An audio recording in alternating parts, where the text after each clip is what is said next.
Hi friends, welcome. ఈరోజు మన recipe టమాటా pulao. Cooking సింపుల్గా అయిపోవాలి అనుకున్న టైంలో ఇది ట్రై చేయండి, చాలా ఫాస్ట్గా అయిపోతుంది. ఇప్పుడు దీనికోసం 2 కప్స్ బాస్మతి రైస్ని ఒక హాఫ్ అన్ అవర్ నానబెట్టుకోండి. 4 మీడియం సైజ్ టమాటాలని, 4 ఎండుమిరపకాయలని బాయిల్ చేసుకోండి. చూడండి, టమాటా మీద తొక్క ఎలా సపరేట్ అయిందో ఇలా బాయిల్ అయినంత వరకు బాయిల్ చేసుకొని దీన్ని చల్లారనివ్వండి. టమాటాలు బాయిల్ అయిన వాటర్లోనే 1 కప్ రైస్కి 1.5 కప్పు వాటర్ని మెజర్ చేసుకొని రిమైనింగ్ వాటర్ని యాడ్ చేసుకొని వాటర్ని బాయిల్ అవ్వనివ్వండి. ఇప్పుడు ఒక కుక్కర్ పెట్టుకొని కుక్కర్లో ఆయిల్ వేసుకోండి. ఆయిల్ మరిగిన తర్వాత జీలకర్ర, గరం మసాలా దినుసులు వేసుకోండి. ఇవన్నీ బాగా వేగిన తర్వాత ఒక 2 పచ్చిమిరపకాయలని స్ప్లిట్ చేసుకొని వేసుకోండి. కరివేపాకు, చిన్న ముక్కలుగా కట్ చేసుకున్న 2 మీడియం సైజ్ ఆనియన్స్ని వేసుకోండి.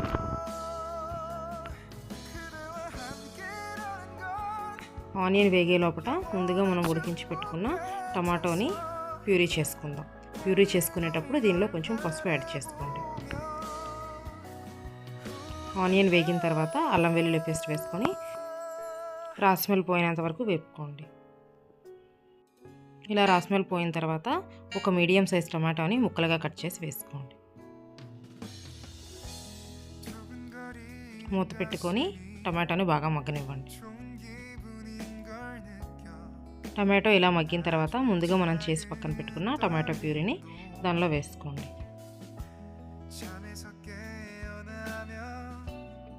టమాటో ప్యూరీ ఆయిల్ బయటకు వచ్చినంత వరకు బాగా వేగనివ్వండి. ఇలా వేగిన తర్వాత సోక్ చేసి పక్కన పెట్టుకున్న రైస్ని యాడ్ చేసుకొని ఒక 5 మినిట్స్ కలుపుకోండి. ఇప్పుడు మూత పెట్టుకొని రైస్కి మసాలాలన్నీ కాసేపు పట్టనివ్వండి. ఒక 5 మినిట్స్ తర్వాత మనం బాయిల్ చేసి పక్కన పెట్టుకున్న వాటర్, సాల్ట్ యాడ్ చేసుకోండి.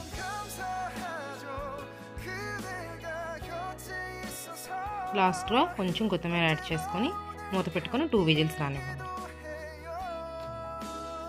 2 విజిల్స్ వచ్చిన తర్వాత స్టవ్ ఆఫ్ చేసి పక్కన పెట్టుకోండి. ప్రెషర్ పూర్తిగా పోయిన తర్వాత ఓపెన్ చేసి చూడండి, మన వేడి వేడి టమాటా పులావ్ రెడీ అయిపోయినట్టు. వీడియో నచ్చితే లైక్ చేయండి, ప్లీజ్ సబ్స్క్రైబ్.